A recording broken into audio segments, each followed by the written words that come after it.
Hey, great day, Peg Doyle Zuniga. Oops, sorry. Back to church. We will probably talk about this subject a lot.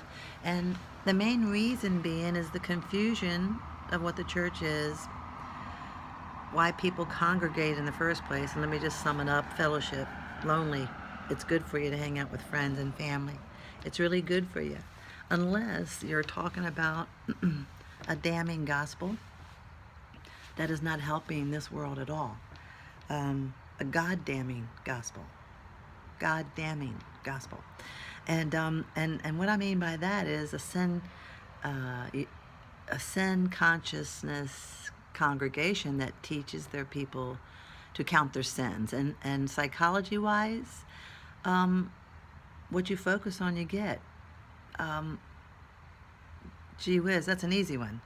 But because they've been, I get to use they so vaguely, have been dummying us down forever and still do at a huge, horrific pace. Our children, all of those folks in school, they start at a very early age, like birth. Prenatal, in fact, prenatal care, we start there. In fact, started abortion.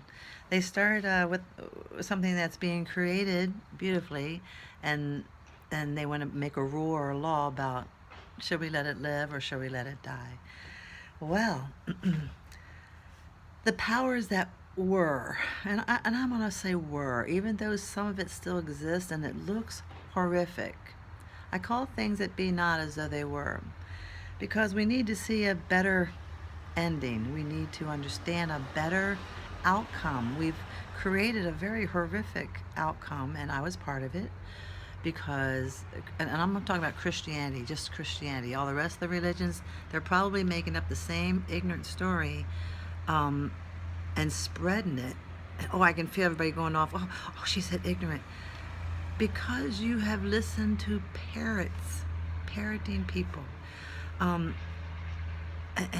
It's familiar, very familiar, right? Punishment, condemnation. You reap what you sow. Some of that is true, and much of it is a lie. And thank God that it's a lie.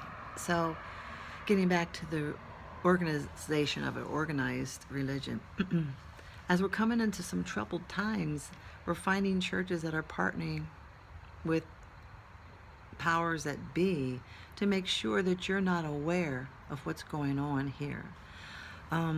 Technically render unto Caesar what's Caesar's, but when the church is telling you to render all that you have to anything except taking care of your family and making sure that you're covered. Oh, my cue.